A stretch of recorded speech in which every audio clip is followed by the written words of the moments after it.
As the father of modern utilitarianism, Jeremy Bentham believed that his usefulness didn't have to end with his death. So in his last will and testament, Bentham instructed that his body should be dissected and his preserved corpse, or auto-icon as he called it, clothed, displayed, and occasionally taken out to socialize when his colleagues would assemble. It might have been ego, it might have been one last practical joke, but more than anything, it seems that Jeremy Bentham really believed his corpse should be a source of joy and learning. Just this year, Bentham's head has come out of storage to bring happiness to the masses and have science test his 269-year-old DNA. Could it be?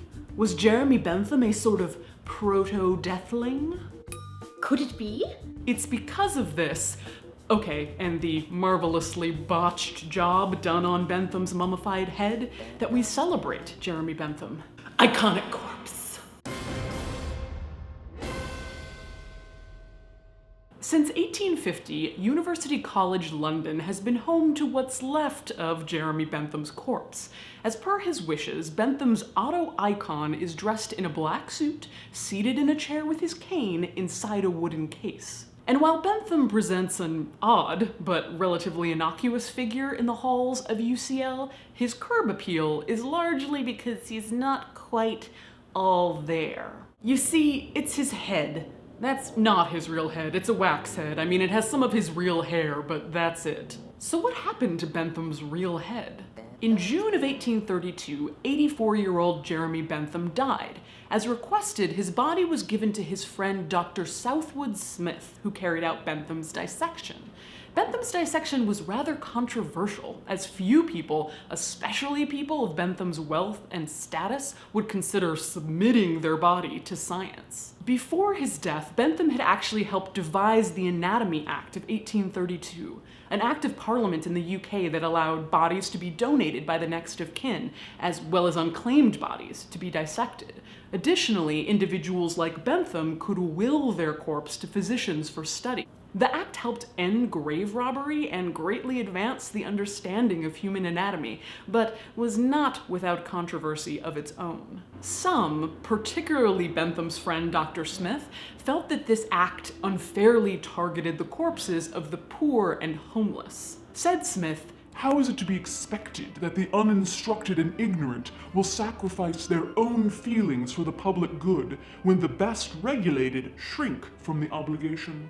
By donating his body for dissection, Bentham hoped to set an example for the elite and educated, that everyone should voluntarily donate their body to science for the common good. Of course, this was easier for Bentham because he was also an atheist who thought any sort of traditional or Christian burial was a waste and pointless. But back to Bentham's head. During Bentham's dissection, his skin was stripped from his bones and his soft parts were placed inside labeled glass jars, like wine decanters. His skeleton was then articulated with copper wire so that he could be moved and arranged like old white man Gumby, and dressed in one of his black suits.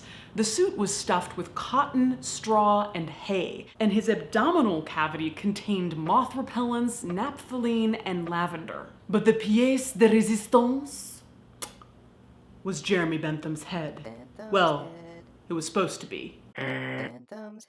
As outlined in his will, Bentham intended for his head to be mummified as a Mokomokai, as practiced by the Maoris of New Zealand. The way the Maoris did it was to remove the corpse's brain and eyes, boil the head, then smoke it over a fire and dry it in the sun. The desiccated head would be treated with shark oil and kept in a box by the family.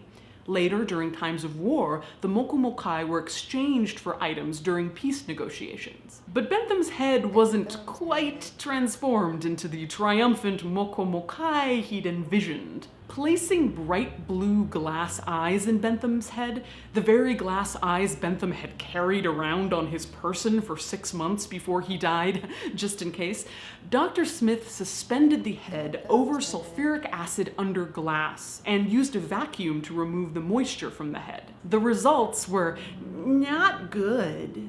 Rendered discolored, leathery, sunken, and craggy, Bentham's head, with its spooky blue eyes gazing out at you, has been described as ghastly. Unwilling to put the horrific head on Bentham's body, Smith had a wax recreation made and placed atop the skeleton. Bentham's actual head was displayed between the auto-icon's feet until sometime between the 1970s and 1990s, nobody's actually sure, when repeated pranks involving the stealing of the head reportedly caused University College London to place the head in a box under lock and key. Nowadays, visitors to Bentham's body are really only seeing his wired bones in Bentham's stuffed clothes and the wax head that Smith commissioned. But you're in luck, deathlings. Bentham's real head is currently on display until March 1st, 2018, as part of UCL's What Does It Mean to Be Human? Curating Heads at UCL exhibition. And, of course, UCL has more than one preserved head. Didn't your alma mater? The other one belongs to Egyptologist Flinders Petrie. In addition to being on display, the DNA in Bentham's head is being tested for evidence that he had Asperger's or some form of autism, using techniques for examining ancient DNA being developed by the Natural History Museum. 185 years after his death, Jeremy Bentham's remains continue to fascinate and, yes, bring happiness to a great number of people.